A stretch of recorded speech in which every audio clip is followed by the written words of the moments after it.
বিদ্রোহী বিপ্লবী মৌলবাদী কেন জঙ্গিবাদী? জন্মের পরে কালে আজম কি দেয়নি, তুমি মৌলবাদী ছাড়া হওনি। জন্মের পরে কালে আজম কি দেয়নি, তুমি মৌলবাদী ছাড়া হওনি। আবার মরণের পরে জানাজা পড়াবে, তখন কোথায় পালিয়ে যাবি?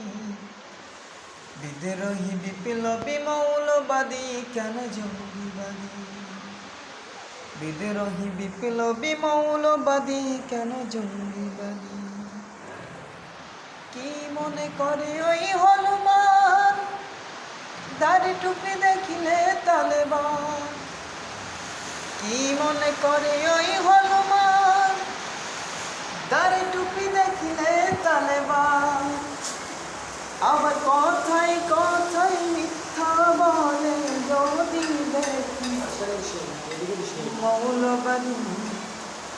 বিদ্রোহী বিপ্লবী মৌলবাদী কেন জঙ্গিবাদী?